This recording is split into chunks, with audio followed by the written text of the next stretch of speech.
ओम नमो भगवते वासुदेवाय। ओम नमो भगवते वासुदेवाय। ओम नमो भगवते वासुदेवाय।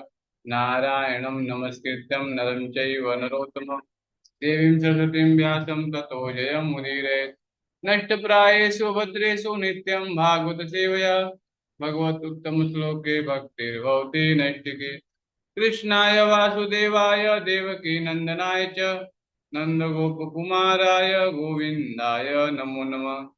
जय श्री कृष्ण चैतन्य प्रभु नित्यानंद श्री अद्वैत गदाधर श्रीवासादि गौर भक्तवृंद। हरे कृष्णा कृष्णा कृष्णा हरे हरे।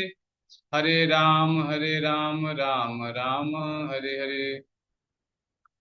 हरे कृष्णा सभी भक्तों का स्वागत है ऑनलाइन भगवत गीता क्लास में। आज हम 15वें अध्याय का गीता पारायण करेंगे। अध्याय 15 का गीता के जो श्लोक है थोड़ा पाठ करेंगे इसका। ऊर्ध्वमूलमधम शाकम् अस्वस्थं प्राहुमव्ययम् छन्दांसि यस्य पर्णानि यस्तवेदं स वेदवित्। अधश्चोद्वस्पृशस्य शाखा गुणप्रविद्धा विषय प्रवाला। अधश्च मूल्यानि सुन्तानि कर्मानुबन्धनि मनुष्यलोके। न रूपमेषेऽहं ततोपलभ्यते नान्तो न चार्दिं च सम्प्रतिष्ठा। अस्वस्थमेनं सुविडूढमूलम् असङ्गशस्त्रेण दृढेन छित्त्वा। तथा पदं मार्गितव्यं यस्मिन् गता न निवर्तन्ति भूय। तमेव चाज्ञं पुरुषं प्रपद्ये यतः प्रवृत्ति प्रसुता पुराणे। निर्मानमोहाजितसङ्गदोषा अध्यात्मनित्या विनिवृत्तकामा। द्वन्द्वे विमुक्ता सुखदुःखसङ्गे गच्छन्तमूढा पदमव्ययं ततः। न तद्भासते सूर्यो न शशाङ्को न पावक यद्गत्वा न निवर्तन्ते तद्धामं परमं मम। ममैवांशो जीवलोके जीवभूत सनातन मनसष्ठानि इन्द्रियाणि प्रकृतिस्थानि कर्षति। शरीरं यद्वाप्नोति यच्च व्यक्तु अतिकृत ईश्वरः गृहीत्वैत्वानि संयाति वायुगन्धानि निवासयात्। श्रोत्रं चक्षु स्पर्शनं च रसनं घ्राणमेव च अधिष्ठाय मनश्चायं विषयानुपसेवते। उत्क्रामन्तं स्थितं वापि भुञ्जान् वा गुणान्वितं विमूढा नानुपश्यन्ति पश्यन्ति ज्ञानचक्षुषा। यतन्तो योगिनश्चैनं पश्यन्ताम् अनिविष्टितं यतन्तो अप्यकृतो आत्मानो नैनं पश्यन्ति चेतसा। यदाधिगत्यं तेजो जगद्भासयतेऽखिलं यच्चन्द्रमसि यच्चग्नौ तत्तेजो विधिमामकम्। गामाविश्य च भूतानि धारयाम्यहमोजसा पुष्णामि चौषधि सर्वा सोमो भूत्वा रसात्मकः। अहं वैश्वानरो भूत्वा प्राणिनां देहमाश्रितः प्राणापानसमायुक्त पञ्चामन्यचतुर्विधम्। सर्वस्य चाहं हृदि सन्निविष्टो मत्तः ज्ञानपोहनं च। वेदेषु सर्वैरहमेव वेद्यो वेदान्तकृतदेव विदेव चाहम्। स्वामिमो पुरुषो लोके क्षरच्छाचरमेव च क्षर सर्वाणि भूतानि कूटस्थो अचरमुच्यते। उत्तमः पुरुषं तन्यं परमात्मे उदाहित यो लोकत्रयमाविश्य बिभर्त ईश्वर। यस्माच्छत्रं मति अहं क्षरादपि चोत्तम अतो अस्मि लोके वेदेश प्रसिद्धः पुरुषोत्तम। यो मामेव सम्मूढ़ो जानाति पुरुषोत्तम स सर्वविदं जति मां सर्वभावेन भारत। इति गुह्यतमं शास्त्रम् इदं मक्तं मया नघ एतत् बुद्ध्वा बुद्धिमान्य कृतस्य भारत। ओम तत्सदिति श्रीमद्भगवद्गीतासु उपनिषत्सु ब्रह्म विद्यायां योगशास्त्रे श्री कृष्ण अर्जुन संवादे पुरुषोत्तमो योगो नाम पंचदोऽध्यायः। हरे कृष्ण कृष्ण कृष्ण हरे हरे, हरे राम राम राम हरे हरे। हरे कृष्णा। तो सभी भक्तों का स्वागत है ऑनलाइन गीता क्लास में। आज हम भगवत गीता के 15वें अध्याय का मैं पाठ कर रहा था। थोड़ा इसका हिंदी हम पढ़ेंगे, आप लोग सुनिएगा ध्यान से।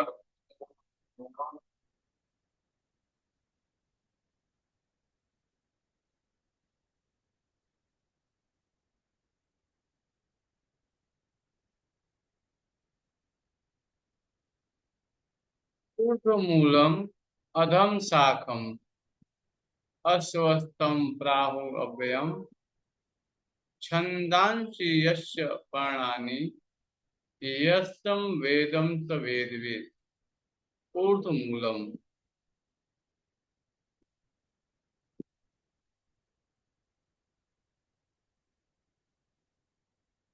ऊर्ध्वमूलम अधम शाखम अस्वस्थम प्राहुरव्ययम। भगवान यहाँ बता रहे हैं भौतिक संसार और आध्यात्मिक संसार के बारे में चर्चा चल रही है। कई बार आप लोगों ने देखा होगा कि एक नदी के किनारे अगर कोई वृक्ष रहता है तो उस वृक्ष की जो परछाई है पानी में दिखता है। नदी के या तालाब के किनारे जाएंगे आप तो आप देखेंगे कि जो नदी के किनारे वृक्ष है उसकी जो परछाई है प्रतिबिंब पड़ता है, किससे पड़ता है? पानी में। बताया गया है कि उसका उल्टा दिखता है। श्री भगवान बताते हैं कि कहा जाता है कि एक शाश्वत अशुष्ट वृक्ष है जिसकी जड़ें तो ऊपर की ओर है और जिसकी शाखाएं नीचे की ओर है, तब पत्तियां वैदिक स्रोत हैं। जो इस वृक्ष को जानता है वह वेदों का ज्ञाता है।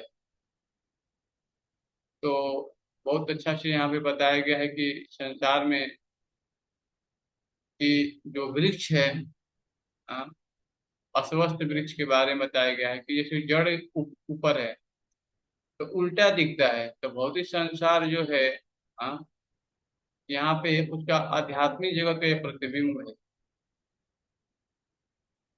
इस भौतिक जगत की तुलना, बंधन की तुलना अस्वस्थ भी से की गई है। जो व्यक्ति सकाम कर्मों में लगा है उसके लिए इस वृक्ष का कोई अंत नहीं है।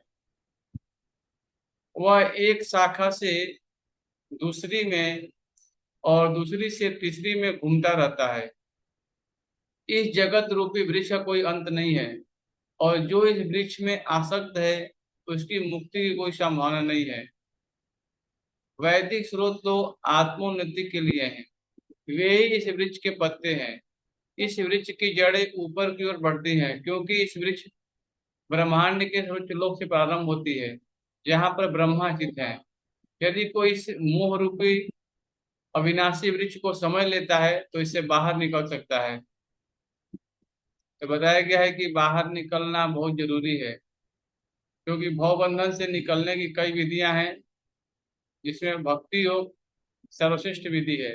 भक्ति का मूल सिद्धांत है भौतिक कार्यों से विरक्ति तथा श्री भगवान की दिव्य सेवा में अनुरक्ति।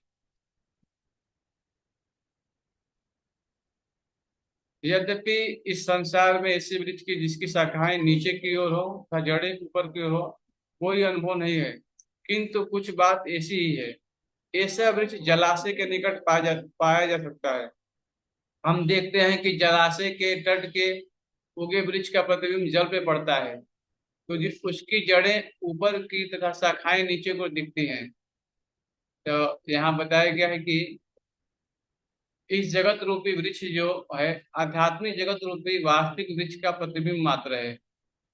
आध्यात्मिक जगत में जो वृक्ष है, यहाँ बताया जा रहा है कि जिसकी चर्चा हो रही है यहाँ पे, हम देखते हैं कि हम जहाँ रह रहे हैं, हाँ, ये भौतिक संसार है। और आध्यात्मिक जगत में जो वृक्ष है, हाँ, उसका आध्यात्मिक जगत रूपी का वास्तविक वृक्ष का प्रतिबिंब मात्र है भौतिक जगत। इस आध्यात्मिक जगत का प्रतिबिंब हमारी इच्छाओं में स्थित है। जिस प्रकार वृक्ष का प्रतिबिंब जल में रहता है, इच्छा ही इस प्रतिबिंबित भौतिक प्रकाश में वस्तुओं के स्थित होने का कारण है। जो व्यक्ति इस भौतिक जगत से बाहर निकलना चाहता है, उसे वैश्लेषिक अध्ययन के माध्यम से इस वृक्ष को भली भांति जान लेना चाहिए। फिर वह इस वृक्ष से अपना संबंध विच्छेद कर सकता है। तो हम समझ सकते हैं कि आध्यात्मिक जगत में जो जीव है सब आनंदमय है। वहां पे जन्म मृत्यु जरा व्याधि नहीं है। और भौतिक संसार में जो हम रह रहे हैं, यहाँ पे जन्म मृत्यु जरा व्याधि चार मुख्य समस्याएं हैं। तो हम समझ सकते हैं कि यह जो वृक्ष है, वास्तविक वृक्ष का प्रतिबिंब होने के कारण सर्वाधिक प्रतिरूप है। आध्यात्मिक जगत में सब कुछ है। यहाँ बताया गया है कि हमें जो जीव है, यहाँ बताया गया उसके बारे में, ब्रह्म को निरीश्वरवादी इस भौतिक वृक्ष को मूल मानते हैं। और सांख्य दर्शन के अनुसार इसी मूल से पहले प्रकृति, पुरुष और तब तीन गुण निकलते हैं। फिर पांच स्थूल तत्व, पंच महाभूत, फिर 10 इंद्रियां, मन आदि। इस प्रकार से वे सारे संसार को 24 तत्वों में विभाजित करते हैं। यदि ब्रह्मा समस्त अव्यक्तियों का केंद्र है, तो एक प्रकार से यह भौतिक जगत 100 अंश गोलार्ध में है और दूसरे 100 अंश गोलार्ध में आध्यात्मिक जगत है। क्योंकि यह भौतिक जगत उल्टा प्रतिबिंब है, अतः आध्यात्मिक जगत में भी इसी प्रकार की विविधता होनी चाहिए। प्रकृति परमेश्वर की बहिरंगा शक्ति है और पुरुष साक्षात परमेश्वर भगवान श्री कृष्ण है। तो बताया गया है कि जो आध्यात्मिक जगत में बताया गया है कि जो जीव है वहां पे सब आनंद में है। वहां काल का प्रभाव नहीं पड़ता है। प्रकृति परमेश्वर की बहिरंगा शक्ति है और पुरुष साक्षात परमेश्वर भगवान श्री कृष्ण है। यह अव्यक्ति भौतिक है, अतः क्षणिक है। प्रतिबिंब भी क्षणिक होता है, क्योंकि कभी वह दिखता है और कभी वह नहीं दिखता। परंतु वह स्रोत जहां से यह प्रतिबिंबित होता है शाश्वत है। वास्तविक वृक्ष के भौतिक प्रतिबिंबित का विच्छेदन करना होता है। जब कोई कहता है कि अमुक व्यक्ति वेद जानता है, तो समझना चाहिए कि वास्तव में वेदों का जानता है। जो व्यक्ति वेदों के कर्मकांड द्वारा आकृष्ट होता है, वह इस वृक्ष की सुंदर हरी पत्तियों से आकृष्ट होता है। वह वेदों के वास्तविक उद्देश्य को नहीं जानता। वेदों का उद्देश्य है श्री भगवान ने स्वयं प्रकट किया है, और वह इस प्रतिबिंबित वृक्ष को काटकर आध्यात्मिक जगत से वास्तविक वृक्ष को प्राप्त करना है। अदर्शोगम प्रथितस्य शाखा गुण प्रविद्धा विषय प्रवाला अदस्य मूल्यान अनुसंततानि कर्मानुबंधिनी मनुष्य लोके। इस वृक्ष की शाखाएं ऊपर तथा नीचे फैली हुई हैं और प्रकृति के तीनों गुणों द्वारा पोषित होती हैं। इसकी टहनियां इंद्रिय विषय हैं। इस वृक्ष की जड़ें नीचे की ओर भी जाती हैं, जो मानव समाज के सकाम कर्म से बधी हुई हैं। न रूपमस्येहं ततोपलभ्यते नान्तो न चार्दिन च संप्रतिष्ठा अस्वस्थमेनं सुविरूढमूलम् असङ्गशस्त्रेण दृढेन छित्त्वा ततं पदं तत्परिमार्गतव्यं यस्मिन् गता न निवर्तन्ति भूय तमेव चाघ्यं पुरुषं प्रपद्ये यतः प्रवृत्ति प्रसुता पुराणी। इस वृक्ष के वास्तविक स्वरूप का अनुभव इस जगत में नहीं किया जा सकता। कोई भी नहीं समझ सकता कि इसका आदि कहाँ है, अंत कहाँ है और इसका आधार कहाँ है। लेकिन मनुष्य को चाहिए कि इस दृढ़ मूल वाले वृक्ष को विरक्ति के शब्द से काट गिराए। तत्पश्चात उसे ऐसे स्थान की खोज करनी चाहिए जहां जाकर लौटना न पड़े, और जहां उस भगवान की शरण ग्रहण कर ली जाए, जिसने अनादिकाल से प्रत्येक वस्तु का सूत्रपात तथा विस्तार होते आया है। तो बताया गया है कि हमें उस जगह की खोज करनी चाहिए जहाँ पे भगवान का शाश्वत धाम है, वहां हमें जाने का प्रयास करना चाहिए, नहीं तो क्या होगा, हम यहीं फंसे रहेंगे, है ना।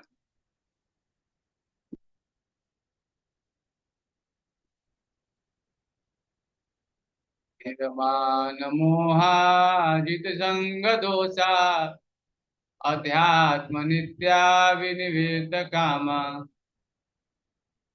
द्वंद्वे विमुक्ता सुख दुख संगे गच्छन्त मूढ़ा पदम अभ्यं तत। जो झूठी प्रतिष्ठा मोह तथा कुसंगति से मुक्त है, जो शाश्वत तत्व को समझते हैं, जिन्होंने भौतिक काम को नष्ट कर दिया है, जो सुख तथा दुख के द्वंद्व से मुक्त हैं और जो मोह रहित होकर परम पुरुष के शरणागत होना जानते हैं, वे उस शाश्वत राज को प्राप्त होते हैं। न तद्भासते सूर्यो न शशांको न पावक यद्गत्वा न निवर्तन्ते तद्धामं परमं मम। वह मेरा परम धाम न तो सूर्य या चंद्र के द्वारा प्रकाशित होता है और न अग्नि या बिजली से। जो लोग वहां पहुंच जाते हैं, वे इस भौतिक जगत में फिर से लौट कर नहीं आते। ममैवांशो जीवलोके जीवभूत सनातन मनः षष्ठानीन्द्रियाणि प्रकृति स्थानी कर्षति। इस बद्ध जगत में सारे जीव मेरे शाश्वत अंश हैं। बद्ध जीवन के कारण वे छह इंद्रियों से घोर संघर्ष कर रहे हैं, जिनमें मन भी सम्मिलित है। शरीरम यद्वाप्नोति यच्चाप्युत्क्रमातीश्वरः गृहीत्वा निशय्याति वायुगंधानि वाशयात्। इस संसार में जीव अपनी देहात्म बुद्धि को एक शरीर से दूसरे में उसी तरह ले जाता है जिस प्रकार वायु सुगंधि को ले जाती है। इस प्रकार वह एक शरीर धारण करता है और फिर इसे त्याग कर दूसरा शरीर धारण करता है। श्रोत्रम चक्षुस्पर्शनम च रसनम घ्राणमेव च अधिष्ठाय मनश्चायं विषयानुपसेवते। इस प्रकार दूसरा स्थूल शरीर धारण करके जीव विशेष प्रकार का कान, आंख, जीभ, नाक तथा स्पर्श इंद्रियां त्वचा प्राप्त करता है, जो मन के चारों ओर संपुजित है। इस प्रकार वह इंद्रिय विषयों के एक विशिष्ट समुच्चय का भोग करता है। उत्क्रामन्तं विशिष्टं वापि भुञ्जान वा गुणान्वितं विमूढ़ानानुपश्यन्ति पश्यन्ति ज्ञानचक्षुषा। मूर्ख न तो समझ पाते हैं कि जीव किस प्रकार अपना शरीर त्याग सकता है, न ही वे इस यह समझ पाते हैं कि प्रकृति के गुणों का अधीन वह किस तरह के शरीर का भोग करता है। लेकिन जिसकी आंखें ज्ञान में प्रतिष्ठित होती हैं, वह यह सब देख सकता है। यतन्तो योगिनश्चैनं पश्यन्त पश्यन्तम् आत्मनविस्थितः यतन्तो अपकृतात्मानो नैनं पश्यन्त चेततः। आत्म साक्षात्कार को प्राप्त प्रयत्नशील योगी जन यह सब स्पष्ट रूप से देख सकते हैं, लेकिन जिनके मन विकसित नहीं है और जो आत्म साक्षात्कार को प्राप्त नहीं है, वे प्रयत्न करके भी यह नहीं देख पाते कि क्या हो रहा है। यदादिकृत्यम तेजो जगत अभ्यास तेखिलम यच्च चंद्रमसि यच्चाग्रौ तत्तेजो विधि मामकम। सूर्य का तेज जो सारे विश्व के अंधकार को दूर करता है, मुझसे ही निकलता है। चंद्रमा तथा अग्नि के तेज भी मुझसे ही उत्पन्न है। गामा विश्व च भूतानि धारयम्यमूजसा पुष्णामि चौषधि सर्वा सोमो भूत्वा रसात्मकः। भगवान कृष्ण बोल रहे हैं, मैं प्रत्येक लोक में प्रवेश करता हूँ और मेरी शक्ति से सारे लोग अपनी कक्षा में स्थित रहते हैं। मैं चंद्रमा बनकर समस्त वनस्पतियों को जीवन रस प्रदान करता हूँ। अहम वैश्वानरो भूत्वा प्राणिनां देहमाश्रितः प्राणापान समायुक्त पंचामृत चतुर्विधम। मैं समस्त जीवों के शरीरों में पाचन अग्नि वैश्वानर हूँ, और मैं श्वास पश्चात प्राणवायु में रहकर चार प्रकार के अन्नों को पचाता हूँ।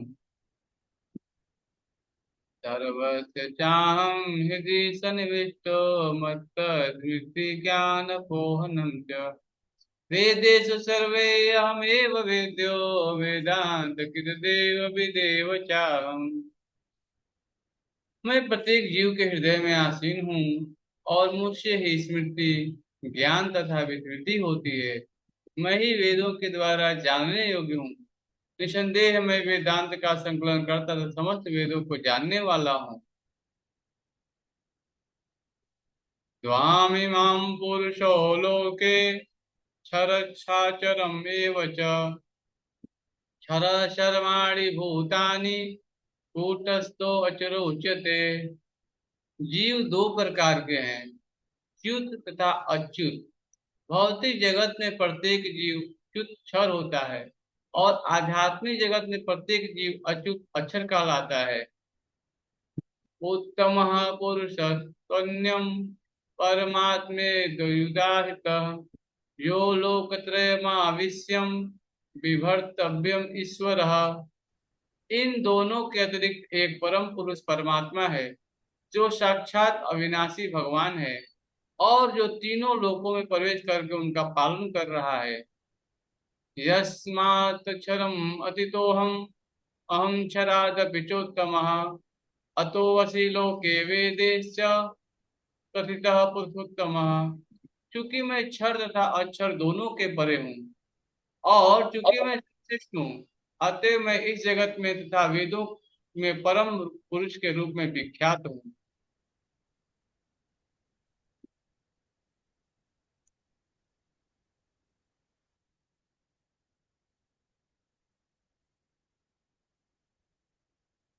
यो मावेमेव सम्मूढ़ो जानाति पुरुषोत्तमा स सर्वविदं यतिं मां सर्वभावेन भारत। जो कोई भी मुझसे संशय रहित होकर पुरुषोत्तम भगवान के रूप में जानता है, वह सब कुछ जानने वाला है। अतएव हे भरत पुत्र, वह व्यक्ति मेरी पूर्ण भक्ति में रत होता है। इति गुह्यतमं शास्त्रम् इदं मुक्तं मया नघ एतद्बुद्ध्वा बुद्धिमानस्य कृतकृतस्य भारत। हे अनग, यह वैदिक शास्त्रों का गुह्यतम अंश है। ये वैदिक शास्त्रों का सर्वाधिक गुप्त अंश है जिसे मैंने प्रकट किया है। जो कोई इसे समझता है वह बुद्धिमान हो जाएगा और उसके प्रयास पूर्ण होंगे। तो भगवान यहाँ बता रहे हैं कि श्री भगवान यहाँ पे स्पष्ट बता रहे हैं कि यही शास्त्रों का सार है और श्री भगवान ने इसे जिसे रूप में कहा है उसे हमें उसी रूप में समझना चाहिए। इस तरह मनुष्य बुद्धिमान तथा दिव्य ज्ञान में पूर्ण हो जाएगा। दूसरे शब्दों में श्री भगवान के इस दर्शन को समझने तथा उनकी दिव्य सेवा में प्रवृत्त होने से प्रत्येक व्यक्ति प्रकृति के गुणों के समस्त कलमश से मुक्त हो जाता है। भक्ति जो है ना, एक आध्यात्मिक ज्ञान की विधि है। जहां भी भक्ति होती है वहां भौतिक कलमश नहीं रहता है। भगवत भक्ति एक तथा स्वयं श्री भगवान एक हैं। नाम और नामी नाम नामकारी बहुधा निज सरशक्ति पिता नियमित स्मरणेन काल एतादृशी तो कृपा भगवन् नमापि दुरुदय मिति मिहा जनिनानुराग। भगवान बोल रहे हैं यहाँ पे नाम नामकारी बहुत है। भगवान के अनेकों नाम है और अनेकों नाम में भगवान ने अनेकों शक्ति अर्पित कर दी है। हरे कृष्णा कृष्ण कृष्ण हरे हरे हरे राम राम राम हरे हरे। तो नाम हमें बताया गया कि लेना चाहिए कलयुग में। भगवत भक्ति तथा स्वयं श्री भगवान एक हैं, क्योंकि दोनों आध्यात्मिक है। भक्ति परमेश्वर की अंतरंगी शक्ति के भीतर होती है। तो बताया गया है कि भक्ति में जितने भी कार्यकलाप हैं, जो भी हम भक्ति में कार्य कर रहे हैं ना, ये बताया गया है आध्यात्मिक शक्ति है, अंतरंगी शक्ति शक्ति के अंदर कार्य होता है। कई लोग कर्मी लोग समझ नहीं पाते इस बात को, और हमें क्या करते हैं, बोलते हैं आप लोग केवल कृष्ण का भजन करते हैं और कोई काम नहीं है आप। अरे यहाँ बताया गया है, भगवत भक्ति का स्वयं श्री भगवान एक है, क्योंकि दोनों आध्यात्मिक है, और भक्ति परमेश्वर की अंतरंगी शक्ति के भीतर होती है। और भगवत भक्ति नहीं करेंगे तो हम बहिरंगा शक्ति के अंतर्गत कार्य करेंगे।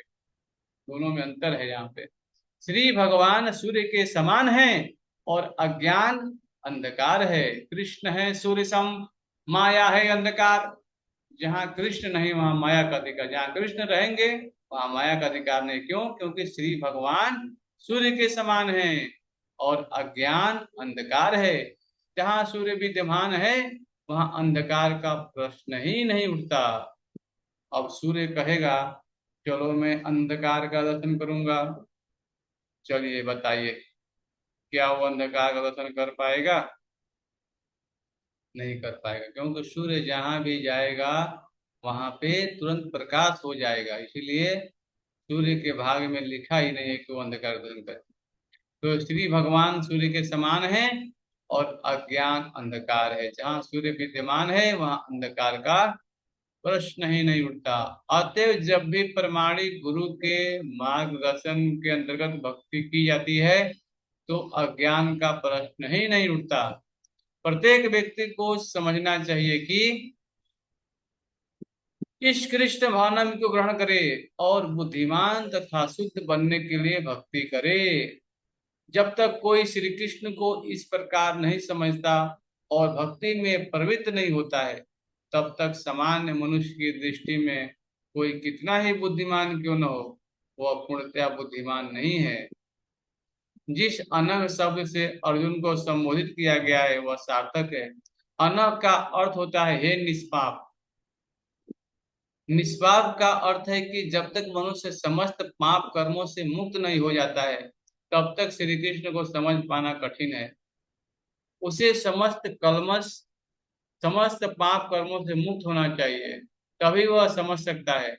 लेकिन भक्ति इतनी शुद्धता शक्तिमान होती है कि एक बार भक्ति में प्रवृत्त होने पर मनुष्य स्वतः निष्पाप हो जाता है। बताया गया है जो भक्ति है, हाँ, यहाँ बताया गया है कि कितना भी व्यक्ति पापी क्यों न हो, सारे पाप जो है भक्ति अग्नि की तुलना की गई है। हम देखते हैं कि एक कमरे में बहुत ज्यादा अग्नि जल रही है मान लीजिए, और वहां पे भी थोड़ा गीला भी कुछ खास डालेंगे तो जला के भस्म कर देगा, क्योंकि अग्नि बहुत प्रज्वलित मात्रा में जल रही है। इसी प्रकार से संसार में कोई कितना ही पापी क्यों ना हो, अगर भगवान की भक्ति करता है तो उसका हृदय शुद्ध हो जाता है। तो ये वही चीज यहाँ बताया गया है कि उसे समस्त कलमश समस्त पापों कर्मों से मुक्त होना चाहिए, तभी वो समझ। लेकिन भक्ति इतनी शुद्ध तथा शक्तिमान होती है कि एक बार भक्ति में प्रवृत्त होने पर मनुष्य स्वतः निष्पाप हो जाता है। शुद्ध भक्तों की संगति में रह करके पूर्ण कृष्ण भावना में इतने भक्ति करते हुए कुछ बातों को बिल्कुल ही दूर कर देना चाहिए। सबसे महत्वपूर्ण बात जिस पर विजय पानी है वह है हृदय की दुर्बलता। पहला पतन प्रकृति पर प्रभुत्व जताने की इच्छा के कारण होता है। इस तरह मनुष्य श्री भगवान की दिव्य प्रेम भक्ति को त्याग देता है। बताया गया है कि संसार में हृदय की दुर्बलता, पहला चीज यही है कि हम सभी संसार में जो प्रकृति है उसके ऊपर प्रभुत्व जताना चाहते हैं। हम चाहते हैं कि मैं कंट्रोलर हूँ और मैं सब कुछ कर रहा हूँ। प्रकृति क्रियमाणानि गुणे कर्माणि सर्वशः अहंकार विमूढ़ात्मा करता हम इति मन्यते। प्रकृति जो है भगवान की अध्यक्षता में कार्य करती है, ये हमें जानना चाहिए। और दूसरा चीज बताया गया है कि दूसरी है हृदय की दुर्बलता है कि जब कोई अधिकाधिक प्रभुत्व जताने की इच्छा करता है तो वह भौतिक पदार्थ के स्वामित्व के प्रति आसक्त हो जाता है। और इस संसार की सारी समस्याएं इन्हीं हृदय की दुर्बलताओं के कारण है।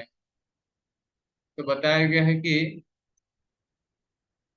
5 श्लोकों में हृदय की इन्हीं दुर्बलताओं से अपने आप को मुक्त करने की विधि का वर्णन हुआ है। और छठे श्लोक से अंतिम श्लोक तक पुरुषोत्तम योग की विवेचना हुई है। तो पहला से जो 5 श्लोक मैंने पढ़ा है उसमें बताया गया है कि हमें संसार में रहते हुए हमें क्या करना चाहिए। इस संसार की जो भी चीजें हैं प्रकृति को प्रभुत्व जताने का प्रयास नहीं करना चाहिए। और हमें सारी चीजों से यहाँ बताया गया है कि अधिकाधिक प्रभुत्व जताने की इच्छा करता है तो भौतिक पदार्थों के स्वामित्व के प्रति आसक्त हो जाता है। पहला व्यक्ति कैसे कैसे फंसता है, यहाँ बताया गया है कि चीजों से आसक्त होता है, प्रभुत्व जताता है और उन्हीं वस्तुओं से आसक्त हो जाता है। तो अभी एक उदाहरण दूंगा, आप वो समझ जाएंगे। जैसे मान लीजिए कोई फल है, एप्पल है, आप ला के उसको रूम में रख दीजिए टेबल पे और उसको छोड़ दीजिए आप। 3-4 दिन तक छोड़ देंगे, देखेंगे कि वो काल के प्रभाव से सड़ना चालू हो जाएगा, है ना। मतलब ऐसा है कि हम ज्यादा दिन तक उस वस्तु को रख नहीं सकते। आप घर भी कितना अच्छा बना लीजिए, लेकिन घर भी देखते हैं कि समय आने पे धीरे धीरे उसमें जर्जनापन चला चालू हो जाता है ना। मतलब काल के प्रभाव से प्रत्येक चीज यहाँ पे क्या है, प्रभावित हो रही है।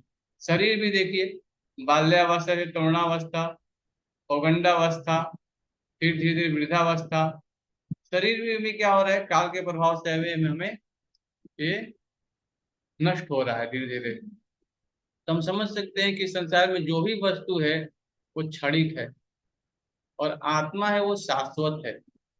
उस आत्मा के लिए हमें कर्म करना चाहिए। और वो है कैसे, भगवान के नाम का जप करके और भगवत गीता को पढ़ करके। हरे कृष्णा कृष्ण कृष्ण हरे हरे, हरे राम राम राम हरे हरे। हरे कृष्णा। कोई प्रश्न तो पूछ सकते हैं।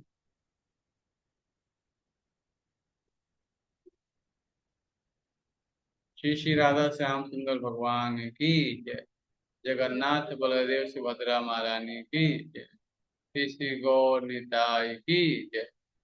जगत गुरु श्रील प्रभुपाद की जय। हरे कृष्ण। हरे कृष्ण प्रभु जी। हरे कृष्ण।